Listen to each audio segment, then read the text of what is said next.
Hello dear student, मैं हूं भरत कुमार। आप सबका एक बार फिर से स्वागत है केपी कॉलेज की यूट्यूब क्लास में। हम यहां पे देखेंगे बीए सेकेंड ईयर और सब्जेक्ट है राजनीति विज्ञान पॉलिटिकल साइंस, और इसमें ये सेकंड पार्ट है। बीए सेकेंड ईयर जो पॉलिटिकल साइंस जो पढ़ा रहा हूं, ये इसका सेकंड पेपर है, और सेकंड पेपर में भी 6 लेसन का आज ये थर्ड पार्ट है जो हम पढ़ेंगे। और ये आपको और अच्छे से बेहतर तरीके से तभी समझ आएगा जब आप उससे पहले वाले वीडियो भी देख लें, क्योंकि ये एक ही लेसन है तो उससे कनेक्टेड पार्ट है, तो इसलिए आपको क्या करना है, पहले वाले वीडियो भी जरूर देखना है। तो आज हम देखेंगे जॉन लॉक के संबंध में लॉक के राज्य की विशेषताएं। लॉक का यानी जॉन लॉक ने राज्य के बारे में, यानी आपको ये सिंपल से तो पता है कि जॉन लॉक को हम यहाँ पे क्यों पढ़ रहे हैं, क्योंकि जॉन लॉक का एक सर्वप्रसिद्ध सिद्धांत है ये जो राज्य की उत्पत्ति के संबंध में समझौतावादी विचारक। तो ये जो समझौतावादी विचारक हैं, इसको ही हम यहाँ पे देखेंगे। यानी इसी की बदौलत ये जो राज्य के समझौता हुआ है ना, तो उसमें ये बताया गया कि अब राज्य कैसा है। जॉन लॉक के विचारों में उसने राज्य के बारे में क्या बताया कि राज्य कैसा है। उसको जानने से पहले आपको ये समझना जरूरी है कि ये जॉन लॉक ने राज्य के समझौते के बारे में क्या कहा है, यह समझौता कैसे हुआ है, तो वो आपको जानना होगा। और राज्य समझौता कैसे हुआ, जॉन लॉक के विचारों या जॉन लॉक का ये सिद्धांत बहुत ही महत्वपूर्ण एग्जाम में आएगा कि जॉन लॉक के अनुसार सामाजिक समझौता सिद्धांत क्या है। तो क्या है ये आपको पहले ही मैंने बता दिया है, आप इसको अच्छे से जानेंगे इससे पहले वाले वीडियो में, जो आप ज़रूर देखेंगे और शेयर करेंगे उसको। और आज हम देखने वाले जो आपको पता है, तो इसको आप ध्यान रखना कि जब समझौते दो हुए थे, जॉन लॉक के इस विचार के अंतर्गत ने कहा है कि लोगों का या जो लोगों के द्वारा दो समझौते हुए, एक समझौता हुआ था समाज से, दूसरा समझौता हुआ सरकार से। तो यहाँ पे दो समझौते हुए हैं जिसमें लोगों ने समाज की स्थापना की और समाज के द्वारा एक राज्य, यानी एक ही जनता के द्वारा, जैसे उस राज्य में जनता है, उस राज्य में जो जनता है उन्होंने एक तरह से दो समझौते किए, एक तो समाज से किया, एक राज्य से किया, जो राज्य को हम यहाँ पे सरकार कहते हैं। तो अब जो समाज से किया है ना, तो उससे ये अपेक्षा की गई, यानी जो लोगों ने अपने अधिकार हैं वह समाज को सौंपे, और समाज से ये अपेक्षा की गई वह लोगों के क्या करेगा, लोगों के सामूहिक हित की सुरक्षा करेगा और ध्यान रखेगा। ठीक है। दूसरी समझौता किससे किया, सरकार से। तो सरकार से किया, तो सरकार से ये अपेक्षा की जाती है जनता के द्वारा कि आप, यानी सरकार है वह लोगों की संपत्ति और सुरक्षा और जीवन का जो अधिकार है उसकी सेफ्टी रखेगी। यानी इस तरह से दो समझौते होते हैं। तो अब इसके द्वारा सरकार और समाज को जो ये शक्ति प्राप्त होती है ना, उसको यहाँ पे सामाजिक संविधान कह करके जॉन लॉक ने ट्रस्ट नाम दिया है। ये आप ध्यान रखेंगे, बहुत ही इंपॉर्टेंट है। ट्रस्ट यानी यहाँ पे समाज समझौता कर रहा है, एक तो समाज है और एक क्या है, सरकार है। तो इन दोनों को जो शक्ति प्राप्त हो रही है ना, तो ये सामाजिक संविधान करके लॉक ने इसको क्या नाम दिया, ट्रस्ट नाम दिया। क्या नाम दिया है, ट्रस्ट, जो आप ध्यान रखेंगे। और अब ये ट्रस्ट है ना, उस ट्रस्ट के अकॉर्डिंग ही ये काम करेंगे, क्योंकि ट्रस्ट ने इसको शक्ति दी है। तो अब ये ट्रस्ट की हितों की देखभाल करना इसका काम होता है। जहाँ तक सरकार के कार्य और ट्रस्ट के द्वारा सरकार पर लगाई गई सीमाओं का संबंध है, इस संबंध में लॉक का कथन है कि मनुष्यों के राज्यों के संगठित होने तथा अपने आप को सरकार के अधीन रखने का, यानी खुद लोग अपने आप को सरकार के अधीन रख रहे हैं, अपना सब कुछ सरकार को सौंप रहे हैं। इसका उद्देश्य यही है कि जो सरकार है ना, वह लोगों के लक्ष्य, लोगों का जीवन का अधिकार और संपत्ति के अधिकार की रक्षा करेगी। इसीलिए लोगों ने अपने जो कह सकते हैं अधिकार शक्ति है वो सरकार को सौंपी है। ये तो समझौता हुआ था। अब यहाँ पे जैसे हम बात करें तो आपको ध्यान रखना है, इस तरह से मैंने पहले भी बताया था, आपको ध्यान रखना है कि एक तो हॉब्स ने समझौता किया था, एक जॉन लॉक का समझौता, दोनों में थोड़ा सा डिफरेंस है। क्यों? क्योंकि हॉब्स ने, जहाँ तक आपको पता होगा, मनुष्यों के स्वभाव के बारे में नेगेटिविटी को ज़्यादा महत्व दिया था, लेकिन लॉक ने कहा कि मानव है बहुत ही बढ़िया, दयालु और कह सकते दूसरों के हित को रखने वाला था। तो यहाँ पे दोनों के विचार अलग थे। दूसरा, जॉन लॉक के बजाय जो थॉमस हॉब्स है ना, उसने राज्य को निरंकुश शक्ति प्रदान की है, यानी उस राज्य पर कोई नियंत्रण करने वाला नहीं है। तो सर्वोच्च सत्ता राज्य को सौंपी है और वह संप्रभुशील राज्य की स्थापना करता है, निरंकुश राज्य की स्थापना करता है। जबकि जॉन लॉक है ना, जॉन लॉक राज्य को जो शक्ति दी गई है उसके अकॉर्डिंग राज्यों की मर्यादित संस्था के रूप में संबोधित करता है। तो दोनों में काफ़ी हद तक फर्क है, आपको ये ध्यान रखना है। पहला तो ये कि जो जॉन हॉब ये जो कहने का मतलब है, जो हॉब्स है ना, हॉब्स ने राज्य को निरंकुश प्रभुसत्ताधारी सत्ता का एक अग्रगामी रूप माना है, जबकि जॉन लॉक ने राज्य को सीमित और मर्यादित शक्ति के साथ राज्य के हित के लिए काम करने के लिए माना है। तो दोनों में काफ़ी हद तक अंतर सामने आता है। तो अब हॉब्स की तो हमने देख लिया अलग अलग से वीडियो पार्ट में। अब हम आज की इस वीडियो में क्या देख रहे हैं, आज की वीडियो में यही देख रहे हैं। आपको वापस अपने टॉपिक पे लेके आता हूँ, थोड़ा मैंने आपको इससे पहले वाला बता दिया है ताकि टॉपिक के कनेक्ट हो जाइए। आज हम देख रहे हैं जॉन लॉक के राज्य की विशेषता में। तो पहली, जॉन लॉक के राज्य के अकॉर्डिंग जॉन लॉक का राज्य का जो व्यवस्था बताइए, उसमें ये कहा गया कि जॉन लॉक कहता है कि राज्य मानव कल्याण का एकमात्र साधन है। जॉन लॉक के राज्य में राज्य क्या है, मानव के कल्याण का एकमात्र साधन है। जैसे हमें यहाँ से दूर सिटी जाना है तो हम क्या करेंगे, एक साधन लेते हैं, बस वगैरह जो कोई भी एक साधन लेते हैं, उस साधन के द्वारा हम उस उद्देश्य तक पहुँचते हैं। तो इसी तरह लोगों का जो उस राज्य लॉक के राज्य में जो लोग रहते हैं, उस लोगों का उद्देश्य क्या है, सर्वांगीण विकास। तो वे सर्वांगीण विकास कैसे होगा, राज्य के द्वारा। तो राज्य यहाँ पे क्या है, एकमात्र साधन है। तो ये आप ध्यान रखेंगे, यहाँ पे यही कहा गया है कि राज्य मानव कल्याण का एकमात्र साधन है, यानी इस तरह से ये राज्य की विशेषता यहाँ पे प्रकट हो रही है। दूसरी जो बात कही है, दूसरा हम कह सकते हैं जॉन लॉक के राज्य की विशेषता क्या है, तो दूसरा है राज्य का आधार जन सहमति है। वेरी इंपॉर्टेंट, और आप इसको नोट करेंगे। यहाँ पे कहा गया कि राज्य बना कैसे है, राज्य कैसे अस्तित्व में आया है, ठीक है ना, या राज्य का बेस क्या है, आधार क्या है। तो यहाँ पे आपको दिख रहा होगा राज्य का आधार क्या है, जन सहमति। और समझौता भी तो यही हुआ है ना, लोगों के समझौते की बदौलत ही तो राज्य और समाज बना है। तो यानी कहने का मतलब राज्य का आधार ही जन सहमति है। तो फिर जन सहमति को वो प्रमुखता देगा, और जन सहमति के कर्तव्यों का पालन करना ही राज्य का उद्देश्य है। तो यहाँ पे आप ध्यान रखेंगे कि राज्य का आधार भी क्या है, लोगों की सहमति, लोगों के वजह पर है ये। तीसरी जॉन लॉक के राज्य की विशेषता है सीमित सत्ता वाला राज्य। वेरी इंपॉर्टेंट, आप इस चीज को ध्यान रखेंगे। जॉन लॉक ने राज्य को अमर्यादित नहीं मर्यादित रखा है, और असीमित नहीं सीमित रखा है। कहने का मतलब है जैसे हॉब्स ने राज्य का जो स्वरूप पेश किया है उसके अपोजिट है। हॉब्स ने राज्य को निरंकुश शक्तिशाली सर्वोच्च प्रभुसत्ताशाली शक्ति सौंपी गई है, जबकि यहाँ पे अलग है। क्या अलग है, यहाँ पे अलग ये है कि सीमित सत्ता पावर जो होता है वह राज्य को लिमिटेशन में दिया है। अगर राज्य है वह लोगों की इच्छा के अकॉर्डिंग बना है, अगर राज्य है वो लोगों के कर्तव्यों या लोगों, कहने का मतलब है कि राज्य को क्यों बनाया था। अब जो राज्य को जब बनाया तो राज्य को कुछ कर्तव्य सौंपे, अगर वो कर्तव्यों का पालन सही ढंग से नहीं करता है तब उस जनता को अधिकार है कि राज्य का विरोध किया जा सके, और उसके अंदर जो सत्ता है उसको वापस लेकर दूसरों को दी जा सकती है। तो मेरा यहाँ पे कहने का मतलब ये है, और आपका समझने आएगा कि जॉन लॉक ने राज्य को सीमित दायरे में रखा है, और सीमित दायरे में ये रखा है कि जब तक लोगों की सुरक्षा, जीवन की उनकी संपत्ति और जीवन की सुरक्षा जब तक राज्य करता रहेगा तब तक राज्य का अस्तित्व है।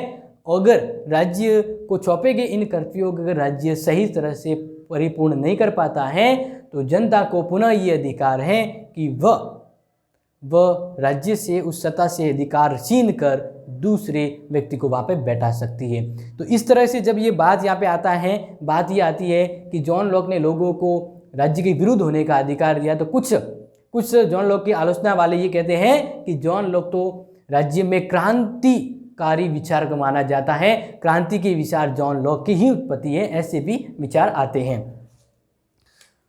चौथा पॉइंट आप ध्यान रखेंगे, जॉन लॉक का राज्य कैसा है, संवैधानिक राज्य है। संवैधानिक राज्य का मतलब यहाँ पे जो कायदे कानून नियम है वह सबकी सहमति के अकॉर्डिंग है, यहाँ पे संवैधानिक राज्य को बहुत अच्छे तरीके से हम यहाँ पे जानते हैं।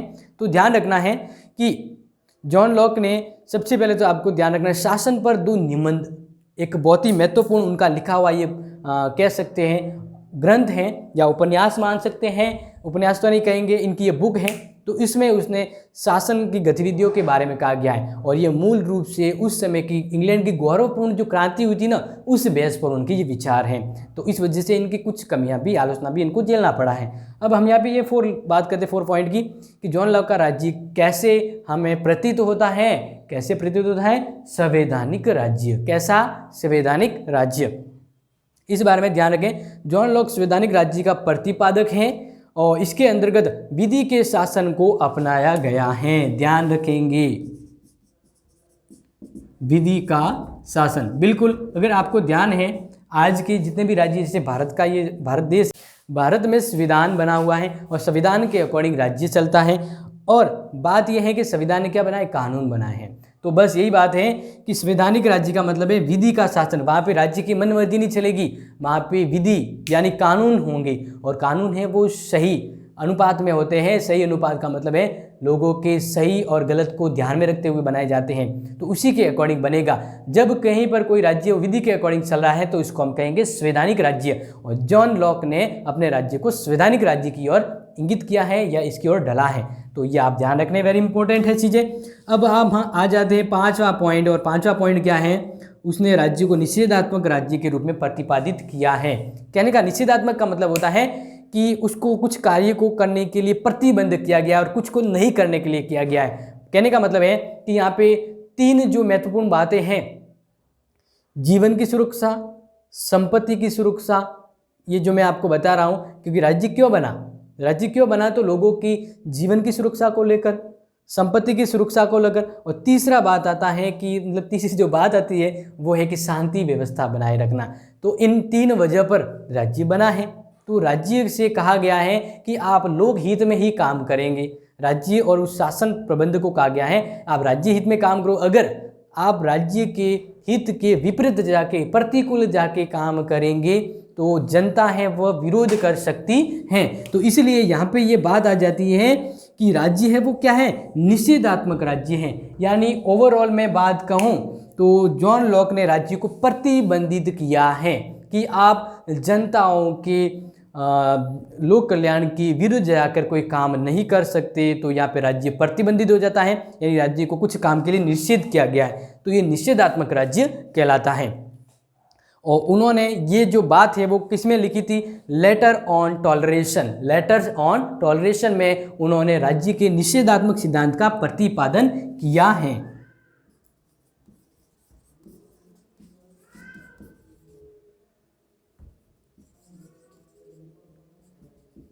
लेटर ऑफ टॉलरेशन, इस पुस्तक या इस अपने महत्वपूर्ण ग्रंथ में उन्होंने राज्य के निषेधात्मक राज्य का प्रतिपादन किया। अब आप ये तो समझ गए ना निषेधात्मक राज्य क्या होता है? यानी कोई भी व्यवस्था हो जिसके अंतर्गत उसको पाबंद किया जाता है कि आप ये कार्य करेंगे और इसके विपरीत जाके कोई कार्य नहीं करेंगे तो वहाँ पर उसको प्रतिबंध लगाया जाता है। या कहा जाता है कि there is no parking zone. जहाँ पर ये नो पार्किंग जोन है यानी ये प्रतिबंधित क्षेत्र है।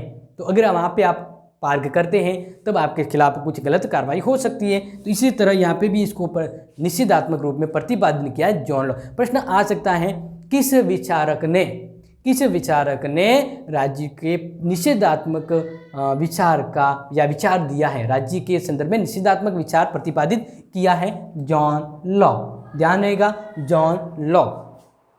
अब हम नेक्स्ट बात करते हैं, आपको ध्यान रखना है। नेक्स्ट बात है कि क्रांति और राज्य के विरोध का अधिकार। ये जॉन लॉक का दूसरा विचार है जो हम यहाँ पे देखेंगे इस वीडियो में। जॉन लॉक के राज्य के संदर्भ में आप यानी जॉन लॉक के अकॉर्डिंग राज्य क्या है उसकी विशेषता को आप समझ गए हैं। तो अब हम जानते हैं क्रांति और राज्य के विरोध का अधिकार।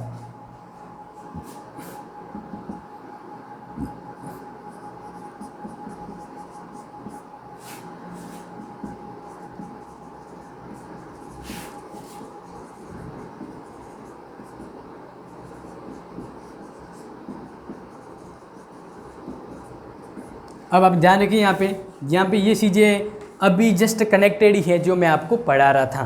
क्या बात? वही बात जो यहाँ पे क्रांति को हो रही, यानी आपको ध्यान अभी मैंने बताया था और कहा था कि अगर राज्य है उसको कुछ कर्तव्य दिए गए हैं, अगर वो राज्य उन कर्तव्य कार्यों के विपरीत जाकर या प्रतिकूल जाकर कोई कार्य करता है तो जॉन लॉक ने राज्य को या राज्य की जो मतलब राज्य के अंदर जो जनता है उनको ये अधिकार दिया है कि आप राज्य के विरुद्ध जा सकते हैं और राज्य के विरुद्ध यानी राज्य के खिलाफ आप क्रांति कर सकते हैं। तो यही हम बात यहाँ पे देख रहे हैं कि जब कोई राज्य है वह लोगों के अकॉर्डिंग, लोगों की व्यवस्थाओं के प्रतिकूल अगर कोई काम करता है या लोगों के हितों को यहाँ पे नुकसान पहुँच रहा है, लोगों के देखो राज्य बना क्यों, ये सिंपल सी बात है, राज्य इसलिए बना है कि वह व्यक्ति के कल्याण के लिए, यानी व्यक्ति को कहीं जाना है, व्यक्ति को सफल होना है तो उसके लिए वह किसका सहारा ले रहा है, राज्य का ले रहा है। अगर राज्य व्यक्ति की सफलता के बीच में रोड़ा बन रहा है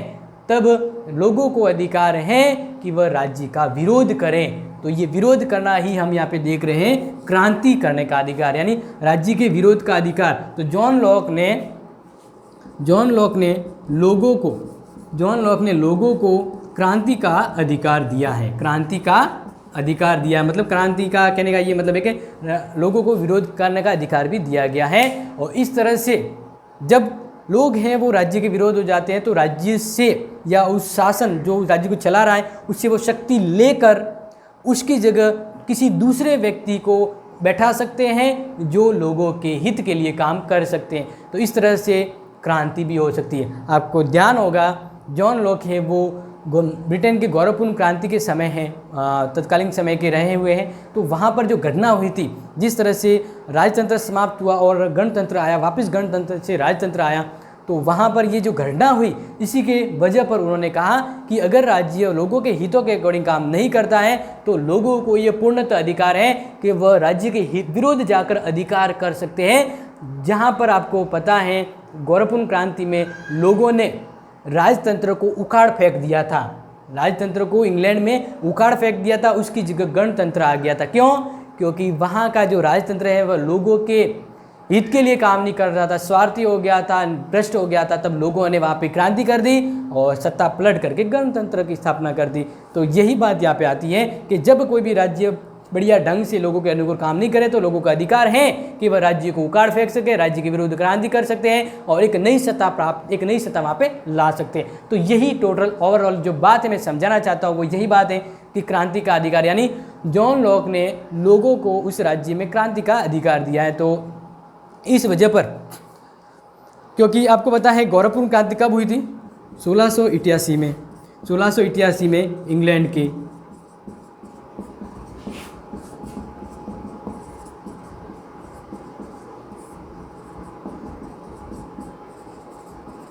तो इस वजह से जब गौरवपूर्ण क्रांति हुई ना तो इन क्रांति की वजह पर ही जॉन लॉक को क्रांति का अग्रदूत भी कहा जाता है। ये प्रश्न भी आता है और ये जो क्रांति हुई थी वो आप ध्यान रखेंगे इस संबंध में।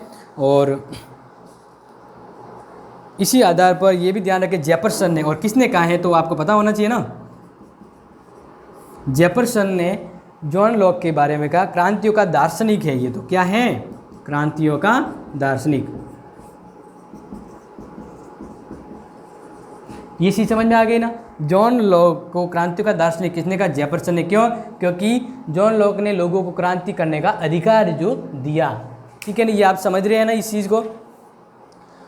अब हम आगे देख रहे हैं कि जॉन लॉक ने सरकार के कौन कौन से रूप बताए हैं वो आप ध्यान रखेंगे, या ऐसा हम समझें तो देख सकते हैं कि ये जो अब नेक्स्ट वाली जो मैं बात कर रहा हूँ वो हम अगले टॉपिक में, अगले बात में भी इसको पूरा कर सकते हैं।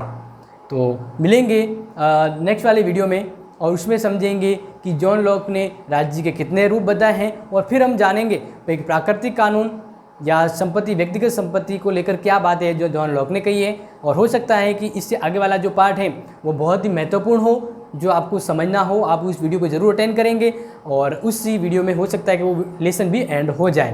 तो कंटिन्यू रहिएगा, मिलेंगे नेक्स्ट वाले वीडियो में। तब तक के लिए thank you and have a nice day.